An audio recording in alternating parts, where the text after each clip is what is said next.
नमस्कार दोस्तों, पीसीएस पाठशाला में आप सभी का स्वागत है। घटना चक्र टीजीटी पीजीटी नेट हिस्ट्री की सीरीज 18वीं सीरीज है दोस्तों। अगर इसके पहले का वीडियो अगर आप लोगों ने नहीं देखा है तो प्लेलिस्ट में जाइएगा।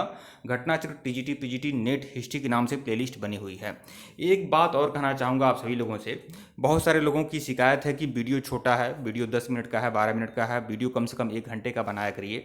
तो देखिए दोस्तों, कुछ दिक्कतें होती है जिसकी वजह से छोटा छोटा वीडियो बनाना पड़ता है। लेकिन एक बात मैं आप लोग को बता दूं, अब पीसीएस पाठशाला का प्रयास यह रहेगा कि जैसे ही आपका एक टॉपिक आपका कंप्लीट हो जा रहा है, जैसे आपका जो पाषाण काल है, पाषाण काल पर मैं एक वीडियो बनाया हूं जो लगभग 1.5 घंटे के लगभग है।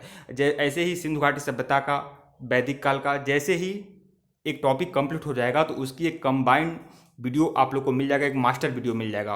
तो घटना चक्र master video TGT PGT net के नाम से, घटना चक्र टीजीटी पीजीटी नेट हिस्ट्री के नाम से मास्टर वीडियो का एक अलग प्लेलिस्ट बना दूंगा जो टॉपिक टू टॉपिक रहेगा और उसमें 1.5-2 घंटे का वीडियो रहेगा। 1.5-2 घंटे जो भी जितना भी टॉपिक आपका कंप्लीट हो जाएगा। तो लेकिन यह जो 10-10 मिनट की सीरीज है यह आपका चलते रहने दीजिएगा। इसमें आपका 15 क्वेश्चन ही रहेंगे और जो अलग टॉपिक टू टॉपिक प्लेलिस्ट होगी वो आपका एक अलग प्लेलिस्ट बना दूंगा जिसमें आपका जैसे पाषाण काल का, जैसे ही पाषाण काल खत्म हो गया उसकी एक जो 1.5 घंटे का वीडियो है वो आ जाएगा। फिर सिंधु घाटी सभ्यता, फिर वैदिक काल, उसी तरह से मैं पूरा का पूरा घटना चक्र मैं टॉपिक टू टॉपिक कंप्लीट करा दूंगा और उसकी एक अलग प्लेलिस्ट बना दूंगा। जिनको 1 घंटा 1.5 घंटा देखना है वह उस प्लेलिस्ट में चले जाएंगे और जिनको 10-15 क्वेश्चन इस तरह देखने हैं वो अलग इस प्लेलिस्ट में चले जाएंगे। अब आपकी अपनी इच्छा है, लेकिन पूरा का पूरा घटना चक्र टीजीटी पीजीटी नेट का कंप्लीट करा दूंगा जो आप लोग के लिए बहुत ही मस्ट इंपॉर्टेंट होगा। आइए सीधे प्रश्नों पे आते हैं। और 55 से 1 क्वेश्चन का रामबाण पीडीएफ डिस्क्रिप्शन में है, बिल्कुल डाउनलोड कर सकते हैं। और अगर आपको किसी प्रकार का हैंड रिटेन नोट चाहिए तो आप लोग हमारे व्हाट्सएप पर मैसेज कर सकते हैं। व्हाट्सएप नंबर डिस्क्रिप्शन में दिया गया है। जो भी मटेरियल है दोस्तों चार्जेबल है। आइए सीधे प्रश्नों पे आते हैं। ऋग्वेद के किस मंडल में गायत्री मंत्र लिखा गया है? तो ऋग्वेद के किस मंडल में गायत्री मंत्र है? तो तृतीय मंडल में है। जीआईसी सहायक अध्यापक परीक्षा में यह प्रश्न पूछा गया है। तो देखिए, ऋग्वेद सर्वाधिक प्राचीन वेद है। गायत्री मंत्र ऋग्वेद में उल्लिखित है। इसके रचनाकार जो है विश्वामित्र हैं और यह सूर्य देवता को समर्पित है। यह मंत्र ऋग्वेद के तृतीय मंडल से में वर्णित है। प्रश्न 62 देखिएगा, वैदिक युग की सर्वाधिक प्राचीन संस्था कौन सी है? तो वैदिक युग की जो सर्वाधिक प्राचीन संस्था है वह विद्वत है। विकल्प डी जो है वो सही है आपका। विद्वत भारोपी आर्यों की प्राचीनतम जनसभा है। इस सभा में पुरुषों के साथ महिलाएं भी सक्रिय रूप से भाग लेती थीं। यह ऋग्वैदिक कालीन सर्वाधिक महत्वपूर्ण सभा थी क्योंकि इसका उल्लेख ऋग्वेद में 122 बार किया गया है। मतलब विद्वत का उल्लेख 122 बार किया गया है। गाय का जो उल्लेख है 176 बार किया गया है। घोड़े का उल्लेख 200 से भी अधिक बार किया गया है। तो यह चीज़ ध्यान रखिएगा। सभा देखिए, ऋग्वेद में इसका उल्लेख 8 बार किया गया है। सभा का उल्लेख 8 बार किया गया है और समिति का उल्लेख 9 बार किया गया है। यह सब सारा टॉपिक जो है ये सब पढ़ भी लीजिएगा आप लोग। जैसे आपका समिति के जो अध्यक्ष होते थे उन्हें ईशान कहा जाता था। समिति के जो अध्यक्ष होते थे उनको ईशान कहा जाता था। शायद इसमें नहीं लिखा है, आप लोग ध्यान रखिएगा, ईशान कहा जाता था। और यह आधुनिक लोकसभा की भांति होती थी। गढ़ का उल्लेख 46 बार किया गया है दोस्तों। और ऋग्वेद के समय यह संभवतः एक जनसभा थी जिसमें कुलीन लोग ही शामिल होते थे और इसके मुखिया को गणपति कहा जाता था। यह ऋग्वेद में इसका उल्लेख 46 बार है। परिषद, यह एक जनजातीय सैन्य सभा थी। प्रश्न 63 देखिएगा, निम्नलिखित में से कौन वैदिक आर्यों की सर्वाधिक प्राचीन संस्था थी? तो सर्वाधिक प्राचीन संस्था जो है ऋग्वैदिक आर्यों की वह है विद्वत। विकल्प सी जो है आपका सही है। जीआईसी पीजीटी परीक्षा में यह प्रश्न पूछ चुका है। प्रश्न 64 देखिएगा, निम्नलिखित में से किस संस्था में स्त्रियों के भाग लेने के उल्लेख प्राप्त होते हैं? तो विद्वत में महिलाएं भी भाग लेती थी। विद्वत में महिलाएं भी भाग लेती थी जो सबसे प्राचीन संस्था थी वैदिक काल की। प्रश्न 65 देखिएगा, उत्तर वैदिक युग में उत्तरी बिहार के आर्यीकरण का श्रेय किसे जाता है? उत्तरी बिहार का आर्यीकरण किसने किया था? यह किसे जाता है? तो विदेह माधव को, ये एक ऋषि थे, इनको जाता है विदेह माधव। शतपथ ब्राह्मण में विदेह माधव की कथा का वर्णन भी है। उत्तर वैदिक काल में आर्यों के उत्तरी बिहार के आर्यीकरण का वर्णन शतपथ ब्राह्मण की विदेह माधव की कथा में मिलता है। इनके अनुसार विदेह माधव वैश्वानर अग्नि की मुख में धारण किया है, सब कुछ जलाता हुआ पूर्व दिशा की ओर बढ़ा और उसके पीछे पीछे उनका पुरोहित गौतम राहुगढ़ चला। वह सदा नीरा, गंडक नदी का ही प्राचीन नाम था, सदा नीरा के तट तक पहुंच गया और यहीं पर आर्यों की पूर्वी सीमा निश्चित हो गई। मतलब आर्यों की जो पूर्वी सीमा थी वह गंडक नदी के तट तक थी। अन्य महत्वपूर्ण तथ्य भी देखिएगा, वैदिक काल में कुरु पांचाल मत्स्य को ब्रह्मर्षि देश कहा जाता था। ब्रह्मर्षि देश, गंगा और यमुना का जो दोआब था उसे ही ब्रह्मर्षि देश कहते थे और इसी में कुरु पांचाल मत्स्य आदि क्षेत्र थे। डॉक्टर राजवली पांडे कौशल काशी विदेह को आर्य संस्कृति की सीमा बताते हैं और इसे मध्य देश कहते हैं। प्रश्न 66 देखिएगा, उत्तर वैदिक काल में आर्यों को भारतीय भूगोल के किस अंश की जानकारी नहीं थी? किस अंश की जानकारी नहीं थी? तो कृष्णा नदी घाटी तक दक्षिण भारत की। आर्यों को भारतीय, यहाँ पर देखिए आर्य जो थे उत्तर वैदिक के काल के जो आर्य थे वो दोनों समुद्रों से परिचित थे, पश्चिमी और पूर्वी, मतलब बंगाल की खाड़ी और अरब सागर से परिचित थे। हिमालय के विभिन्न पर्वत शिखरों से भी परिचित थे। लेकिन संपूर्ण गंगा घाटी नदी घाटी से तो बिल्कुल परिचित थे, लेकिन कृष्णा नदी घाटी एवं दक्षिण भारत से भी परिचित नहीं थे उत्तर वैदिक काल के आर्य। और टीजीटी परीक्षा 2011 में यह पूछा गया प्रश्न है। प्रश्न 67 देखिएगा, निम्नलिखित में से कौन वैदिक समाज में प्रचलित नहीं था? वैदिक समाज में क्या प्रचलित नहीं था? तो वैदिक समाज में क्या प्रचलित नहीं था ये बताना है। तो यह तो आपका प्रचलित था, यह भी आपका प्रचलित था, बहुपत्निकता और प्रेम विवाह भी बिल्कुल था, गंधर्व विवाह होता था, लेकिन सती प्रथा का साक्ष्य नहीं मिलता है। टीजीटी परीक्षा 2002 में पूछा गया प्रश्न है।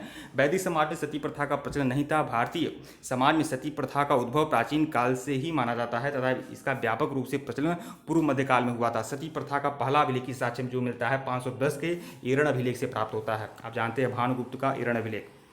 15वीं सदी में कश्मीर के शासक सिकंदर ने इस प्रथा को बंद करवाया था। सबसे पहले सिकंदर ने बंद करवाया था, जो पश्चिमी 15वीं सदी में एक शासक था शाहमीर वंश का।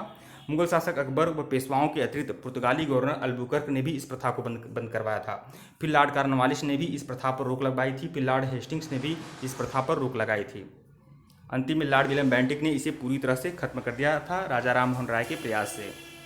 प्रश्न 68 देखिएगा, 10 राजाओं के युद्ध का विजय राजा सुदास निम्नलिखित में से किस जन से संबंधित था? तो राजा सुदास जो थे वह किस जन से संबंधित थे? तो तृत्सु जन से थे, तृत्सु जन से। टीजीटी परीक्षा 2002 में पूछा गया यह प्रश्न है।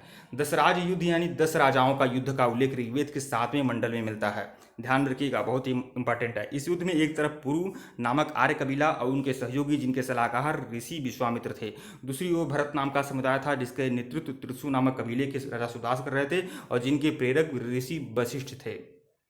दसराज युद्ध में सुदास विजयी होते हैं और कालांतर में भरतों और पुरुओं के बीच मैत्री हो जाती है और कुरु नाम का एक नया कुल बन जाता है। पुरु और भरत में मैत्री हो जाती है तो पुरु और भरत मिलकर एक नया जनपद बनाते हैं कुल, वह होता है कुरु।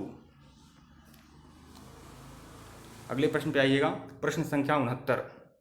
10 राजाओं के युद्ध में भरतों का पुरोहित कौन था? तो भरतों का पुरोहित कौन था? तो राजा ऋषि वशिष्ठ थे।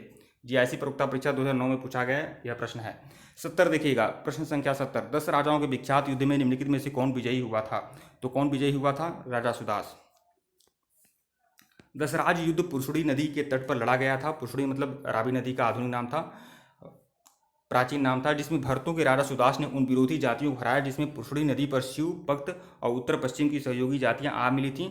भरत जन के लोगों ने इस युद्ध के बाद निश्चित रूप से अपनी प्रधानता आर्यजनों के बीच स्थापित की थी। प्रश्न 71 देखिएगा, वैदिक काल में दार्शनिक वाद विवाद की एक कुशल वक्ता कौन थी? दार्शनिक वाद विवाद की एक कुशल वक्ता कौन थी? तो गार्गी थी, गार्गी। टीजीटी परीक्षा 2002 में पूछा गया प्रश्न है। वैदिक काल में गार्गी दार्शनिक वाद विवादों की एक कुशल वक्ता थी। इनका वर्णन बृहदारण्यक उपनिषद में मिलता है। याज्ञवल्क्य और गार्गी का जो संवाद मिलता है वह बृहदारण्यक उपनिषद में है। महर्षि याज्ञवल्क्य की 2 पत्नियां थीं, एक मैत्रेयी और कात्यायनी। ऋग्वेद में लोपामुद्रा, घोषा, अपाला, सिक्ता, विश्वारा जैसी विदुषी स्त्रियों का भी उल्लेख है। इन विदुषी स्त्रियों को ऋषि भी कहा जाता है। ये बहुत बड़ी विदुषी महिलाएं थीं। इन विदुषी स्त्रियों में अनेकों ने ऋचाओं की रचना की है। ऋचाएँ होती हैं जो ऋग्वेद में जो मंत्र होते थे उन्हें ऋचा कहते थे। लोपामुद्रा जो थीं वह अगस्त ऋषि की पत्नी थीं। प्रश्न 72 देखिएगा, निम्नलिखित विदुषी स्त्रियों में से किसका नाम ऋग्वेद में मिलता है? तो किसका नाम ऋग्वेद में मिलता है? किन विदुषी स्त्री का? तो अपाला का नाम जो है वह ऋग्वेद में मिलता है। अपाला का नाम, अपाला, घोषा, सिक्ता, लोपामुद्रा यह सभी ऋग्वेद में इन लोग का नाम मिलता है। जबकि यह गार्गी, मैत्रेयी और कात्यायनी जो हैं वो उत्तर वैदिक कालीन विदुषी महिलाएं हैं। प्रश्न 73, किस उपनिषद में याज्ञवल्क्य और मैत्रेयी का दार्शनिक संवाद स्थित है? याज्ञवल्क्य और मैत्रेयी का जो दार्शनिक संवाद है वह किस उपनिषद में है? तो बृहदारण्यक उपनिषद में। बृहदारण्यक उपनिषद में विकल्प ए जो है वह आपका सही है। बृहदारण्यक उपनिषद के दूसरे, तीसरे और चौथे अध्याय में याज्ञवल्क्य की दार्शनिक महत्ता एवं सिद्धांतों का परिचय प्राप्त होता है। इनमें से दूसरे अध्याय में याज्ञवल्क्य का अपनी ब्रह्मवादिनी पत्नी मैत्रेयी तत्वज्ञान पर संवाद प्राप्त होता है, जिसमें तीसरे अध्याय में विदेह देश के राजा जनक के दरबार में इसके द्वारा अनेकानेक तत्वज्ञानियों से हुए वाद विवाद की जानकारी दी गई है। राजा जनक के दरबार में जो वाद विवाद होता था, दार्शनिक वाद विवाद होता था, इसकी भी जानकारी दी गई है। प्रश्न 74 देखिएगा, आध्यात्म ज्ञान के विषय में नचिकेता और यम का संवाद किस उपनिषद में है? तो कठोपनिषद में है। ध्यान रखिएगा, सी। कठोपनिषद में यम और नचिकेता का संवाद उल्लिखित है, जिसमें आचार्य यम ने नचिकेता को उपदेश दिया है, न इस आत्मा का सभी जन्म होता है, न इसकी मृत्यु होती है, यह जन्मा नित्य शाश्वत है। कठोपनिषद कृष्ण यजुर्वेद का उपनिषद है। किसका उपनिषद है? कृष्ण यजुर्वेद का कठोपनिषद उपनिषद है। कृष्ण यजुर्वेद, कृष्ण यजुर्वेद और शुक्ल यजुर्वेद, तो कृष्ण यजुर्वेद और क दोनों जगह है, तो कठोपनिषद ध्यान रखिएगा। प्रश्न 75 देखिएगा, नचिकेता आख्यान किस उपनिषद में मिलता है? तो कठोपनिषद में मिलता है। विकल्प बी, जीआईसी प्रवक्ता परीक्षा 2009 में पूछा गया यह प्रश्न है।